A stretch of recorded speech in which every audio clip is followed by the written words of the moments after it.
What is one particular way in which WDR is leading the game of innovation when it comes to broadcasting? We try a lot of new formats out there and have projects like having our news anchors on TikTok and talking to a very young audience, for instance. It's just one of many things we do. All right, thank you very much for that. And yes, TikTok is where everybody seems to be going these days. I am yet to open an account there myself, but that's a different issue. You take it away with your panel, and I look forward to learning a thing or two about how to be more innovative myself. So, hello everyone, and we are going to discuss the question of how to create a successful innovation culture in media companies. And this is a question that leads us in many different directions, and there are many ways of innovation in a media organization, because we are not only talking about content and platforms, but about structures inside the companies as well as outside of the companies. My name is Nora Hespers, and I work as a freelance journalist and podcast host for WDR, which is part of Germany's public broadcasting network, ARD. And to discuss this topic, we invited 3 top experts in the field of innovation. And if you have any questions you want to discuss, please feel free to use the chat so I can forward your questions to our experts. First of all, I want to introduce you to Sarah Gerooms of VRT, the public broadcaster of the Flemish community in Belgium. She is head of Future Media Hubs and has established the Sandbox Hub, among others. Sarah, I know it's complex, but in a few words, what are the Future Media Hubs? The Future Media Hubs are an international network of public and commercial media organizations where we exchange innovative knowledge and we set up collaborations together around different topics such as startups, gaming and esports, the newest video and audio technology, and younger audiences. So Sarah will give us a very short. I read all the stuff you sent me and it's really interesting. So Sarah, you will give us an insight of how networking and cooperations will help with innovations for media organizations. And next, I would like to introduce Anita Zielina to you. She is a media executive and leadership educator, lecturing at the City University of New York at Newmark Journalism School. And she is a board member of ORF, the Austrian Public Media Organization, as well as board chair at the News Product Alliance, to mention only a few of the jobs you're doing. Anita, what is your key work when it comes to innovation? So I work a lot with media organizations and media leaders who are in the transformation phase that pretty much all media organizations are in right now. So a lot of my work focuses on helping organizations and media leaders to become better at innovating their organization, changing culture in their organizations, and figuring out new ways to monetize products and to build successful digital businesses. Okay, thank you very much. And as we work together at the WDR, last but not least, I'd like to introduce you to Lisa Zauner. While I still work as a freelance journalist, Lisa made it to head of WDR Innovation Hub. And I really love that she's working there because her optimism, her energy, and her way of embracing and initiating change are contagious in a good way. Lisa, as I read in an interview, the Innovation Hub is not working on today's innovation, but the innovations of the future. In brief, what does that mean exactly? So thank you for the nice words. In the WDR Innovation Hub, we have the purpose to understand the day after tomorrow, to be relevant tomorrow. So what does that mean? At the beginning of our work, there's always trend research. We are looking into the future and and into the world, but our knowledge about the possible futures is worthless. However, if we do not translate it for the management and the employees of WDR, the translation that has to be in such a way that action and innovation can result from it. So that is what we try to do with the innovation. So you are a medium inside a medium media organization itself.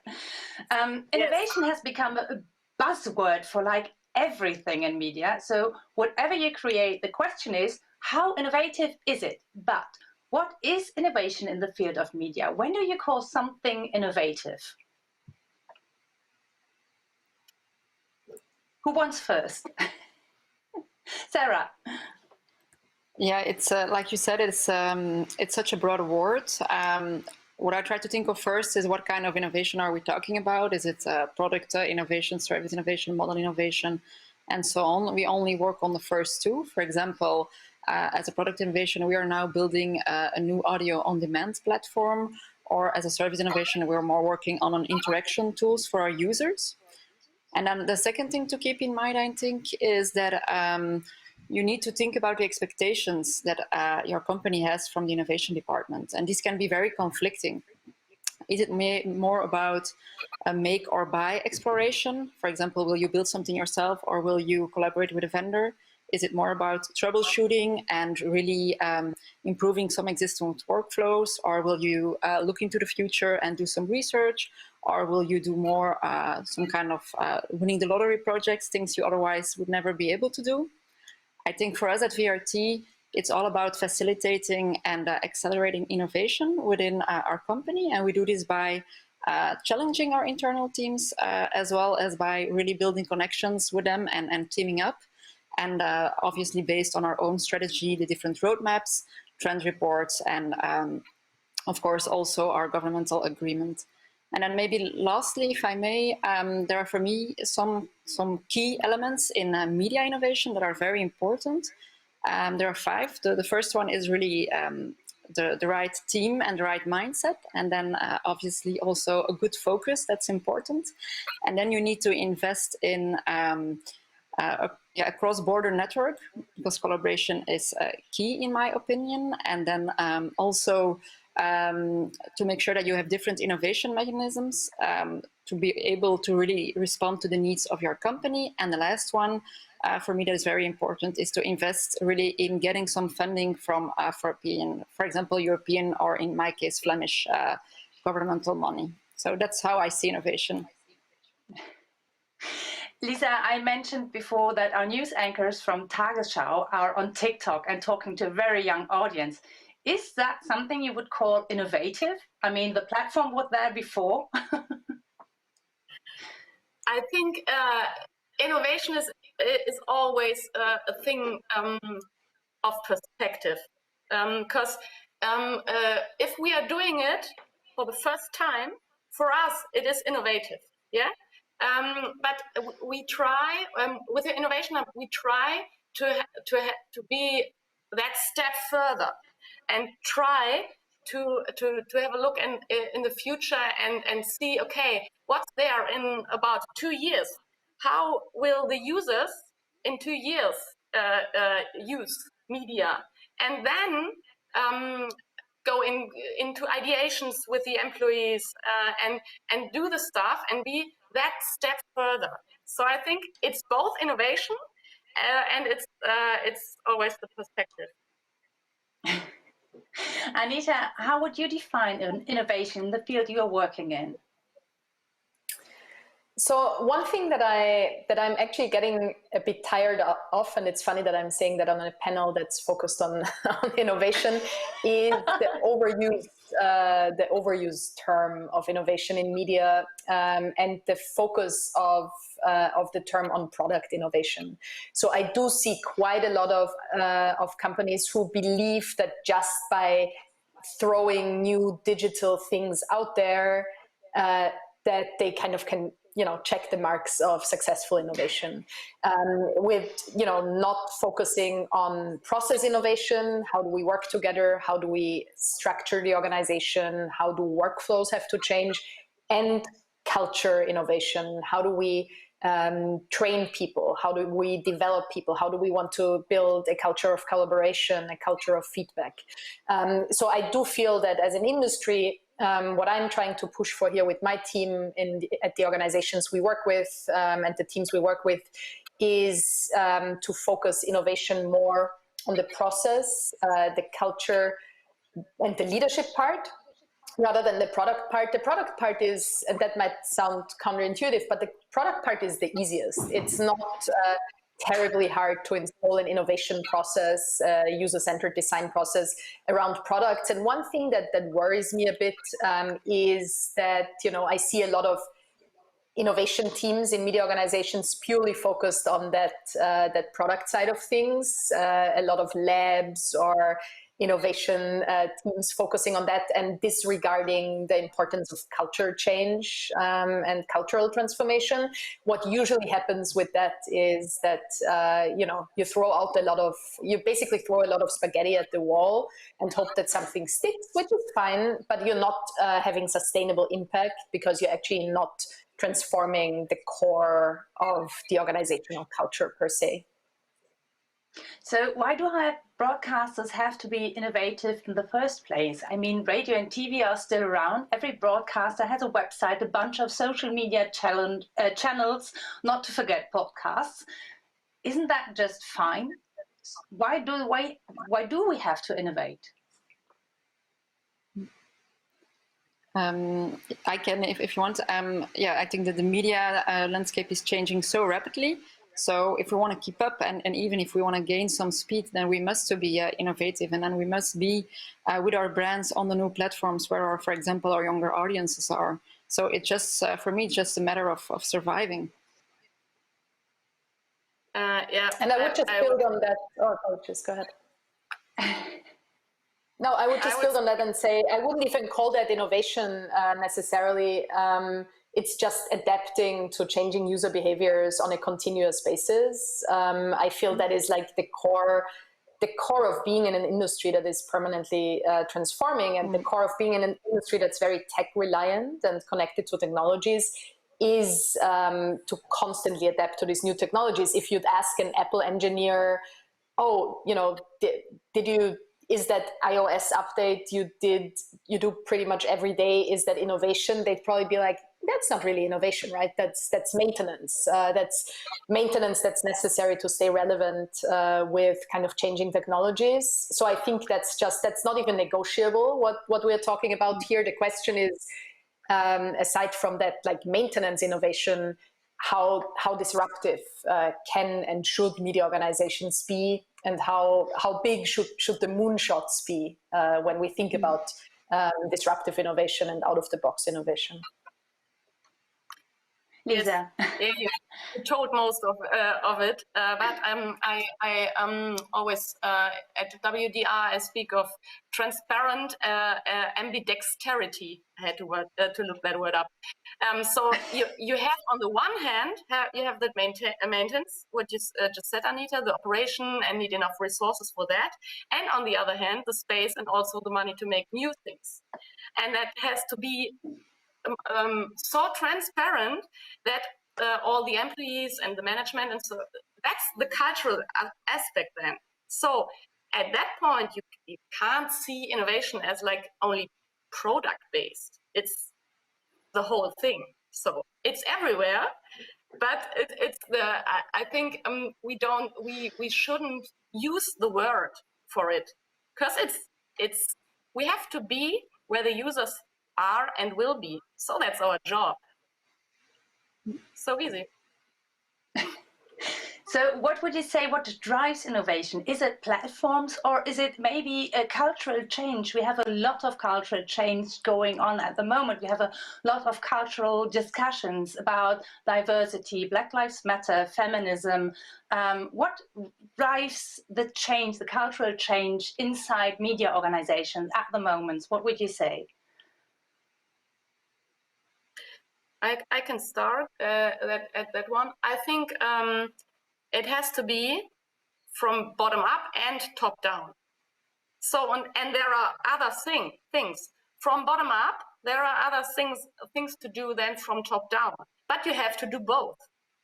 And if you don't do both, it will just go away. So I think, and I think you have to face the user perspective all the time. So that's not new, but we have to always remember that is the key for it. So every day, every new idea, where's the user?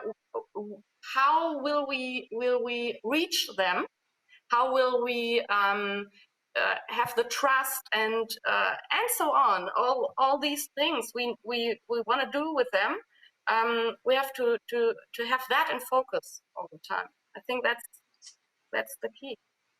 So do we have to disrupt hierarchies inside the media organizations, Anita? Well, I think if you look at how media organizations have traditionally been structured, it's very clear that it's a very hierarchical model and a very siloed model. So pretty much hierarchical in the sense that everything is leading up to a strong editor-in-chief position in legacy organizations, and siloed in the way that there is not a lot of collaboration or shared projects between technology, business, product, marketing, and editorial. And I think what becomes very clear when we look at the strong players in that field is that silos just don't work in this world that is becoming more and more platformed and matrixed anymore. So yes, media organizations definitely have to rethink how leadership works, how collaboration works. We see that the successful innovators and the successful players in the field have managed to build very strong interdisciplinary teams and very strong teams that are often housed in the product area, but often live at this intersection, kind of in the center of this Venn diagram, if you want to say so, between technology, business, and editorial. And we see that this is where a lot of the successful and sustainable innovation happens. And by sustainable, I mean innovation that is not only nice to look at and fun to watch, but that also has an immediate impact on the bottom line and on the business achievables of the organization. Sarah, the way I understand the future hubs, it's within the structure of the future hubs to break the hierarchies. Is that right? So yeah, our future media hubs are located a little bit outside of VRT because we really want to be independent. So that's important. But maybe to answer to what Anita said before, we got a new CEO, I think, last summer. And the first thing that he did is really breaking the silos as well. So I can really follow on that and really mention also why it's so important to invest in collaboration. And that's exactly what we are doing with our with our future media hubs team. And so we're bringing together our internal stakeholders together with like with peers from other companies to make sure that we can really discuss on strategy topics that for us are really important and are really generating impact, like Anita said as well. So that's more and more important. And so yeah, do we break the hierarchies? Not 100% sure, but at least there's trust for us to really bridge the gaps that were there before. And what do you think, how important is audience communication for innovation in media organizations? Because normally when we see media organizations, we broadcast everything, but there's no way back. And with social media, the audience came into play. With everything we broadcast, there is a way to communicate with us. How important is audience listening for innovation?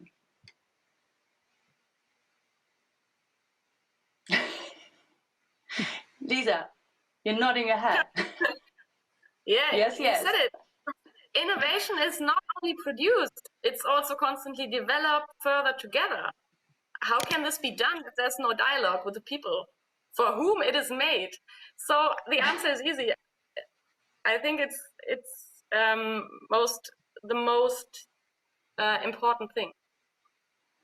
So the WDR has started the Future Dialogue series of talks with people who are our audience and now get into direct contact with the producers of the media. Is this an innovative format as well to get room for the communication with your audience, to have room and to have face-to-face contact? In times of pandemic, it's a bit complicated, but in idea? I think it's the right thing. I wouldn't call it innovative. I think it's right. It's the right thing. So, Over and over again. We talked about it. We don't want to call everything innovation because then it's nothing. So I think it's normal. I think it should consequently be there in dialogue with the people, and that's normal for me. yes. Yeah, I agree. And it's also a bit what Anita said before. That's standard, or should be standard, just really interacting with your audience to really just better understand them and offer the right content for them. For me, it's getting innovative when there's a sort of new tool that's really helping out on that. So that's the difference. You really need to try out how you can do things even better, smoother, really more curated, and so on. So there's still a difference between both. And to build on that, I think the other, apologies, go ahead. No, please. And to build on that, the other question is, how can you actually how can you create the process out of that? Because what I'm seeing often is that with broadcasters, but also frankly with media organizations, that these engagement efforts or listening tours are, kind of little sprouts that exist very far away from the core of the business and don't really, they are treated as little kind of siloed experiments so that you have something nice to show in the annual report and tell your shareholders, oh, we actually did this amazing thing where we listened to the audience and 10 of our reporters met our readers. Isn't it amazing? And I think we just realistically have to, this is the point that I wanted to make when I talked about process innovation before, the proof of whether you're actually incorporating this approach into the core of your organization is whether this becomes the new operating model for your organization. As long as it's like this little thing where 10 people who already were motivated to do audience-centric work do it, and you talk about it once in your annual report or put them on a stage in your annual meeting, then obviously it doesn't kind of impact the value creation and the processes in your organization. So here's a question. Yeah. Also, and to I have a question from the audience. Okay, just short. And to have the strength to not go your way if there's some user feedback that doesn't fit into your plan or something like that. You have to be open for that and change the way you do the product or you or the structure or whatever. That's the key point, I think, because it's always it's nice to have a look at, wow, yeah, what does the user say? But if it hurts, there is the point to have the strength to do it. So there's a question from the audience, Sarah. It's about networks. And the question is, how important is networking outside of your own company? How important is networking maybe across borders as well? For us, it's extremely important because we are too small to survive on our own. So, like I said, if we wanna keep up with the challenges that we're facing today, we need to get some knowledge from outside. And in order to get that, you also need to share some from yourself. So just by teaming up, even with our competitors, we do that. Just by teaming up and finding the win-win, we can really gain some speed and save some cost as well, because we will always continue to compete on content, but on technology, we really need to think further. Otherwise, certainly for us as VRT, we will not survive. So how do you? Yes. How do you prepare for these kinds of cooperations? Because sometimes you said it, Sarah, you have to cooperate with someone who is in the same field, but it means a cooperation between public and commercial players in the field. How do you make way for that? Because I know there are prejudices in this field as well. It's not easy, I won't lie. Certainly with the commercial partners, sometimes it takes a year or more to really find the win-win. But it's really about being transparent and opening up about your own strategy wherever you can, and then finding the links between each other, and then making really, or getting most small steps. Start with a smaller project, and then another one, and then another one, and then you can see that there is a bit more trust, and then you continue like that. And every once in a while, there's a discussion on a really a higher level, but we try not to let that influence what we're doing regarding our innovative or strategic projects, because it's not only on innovation, it are often strategic projects. So it's really a mindset, and the organization has to be open and willing to be transparent in a way as well. Otherwise, it will not work. So you have to network inside the company as well and communicate there to make everyone understand what's going on and where you are aiming to go. Yeah, indeed. So I'm always checking up with them, because they are obviously the experts in their field, and I'm really the one that facilitates the contacts. So they need me in order to get the newest expertise, maybe from somebody else who's been working on that and has been successful. And I really need them to make sure that the projects are advancing and we really deliver the impact that is so important these days. So Anita, what is key in your work with the executives to make them, or to prepare them for change? And because there are people who are afraid of change, who like to stick to what they know in spite of going ways they don't know and maybe they don't have control about. Well, I wouldn't even say there are people. I would say that's like that's human beings in general are like that. It's very, it's very rare that people are kind of striving for change. That the usual path is that you're afraid of it, and that's totally normal. I think what we are trying. So 3 things that we are trying to help media executives who we work with in our programs be better at. The first thing is, I'm convinced that if you're a media leader today, even if you're on the editorial side, leading on the editorial side as an editor-in-chief or managing editor, you need to understand enough of the product side, enough of the business side. You need to understand strategy. You need to understand the kind of nuts and bolts of finance and budget management. You need to understand the nuts and bolts of audience data and analytics to really make educated decisions. So what we try to do is we don't have a program that goes deep into data or deep into design thinking or whatever. But what we aim for is to give people enough of an understanding of all these parts that they can navigate leading at these intersections even more effectively. The second thing is that managing strategy change and innovation is a really, really big core of what we are working on with executives. It's just the truth that many of the media leaders today have never had a real kind of deep training in innovation management and strategy. Some of them because they grew up in a time when they just were journalists and then became leaders because they kind of climbed up the ladder and never got a formal training in how to kind of do that properly, which doesn't mean they do a bad job, but they never kind of really sat down and had to learn it.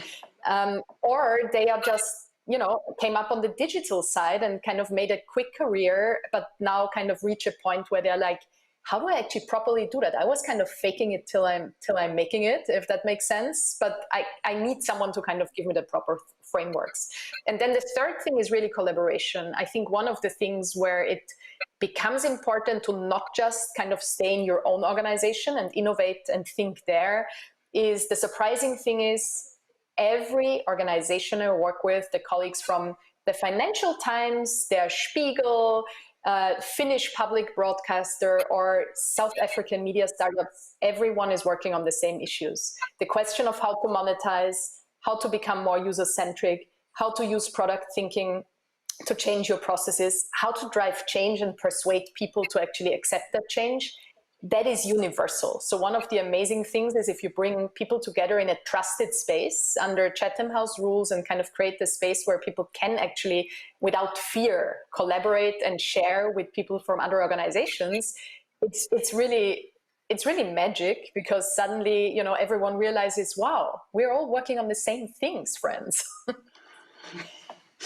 thank you so much for your insights in your work and your ideas of innovation in media organizations. What I took away is that successful innovation is not one point you can steer your wheel to. It's not something you reach, but it's constant change and constant development. And so I'm looking forward to do more innovation in my own field of journalism. And thank you so much for having time and sharing your knowledge with us.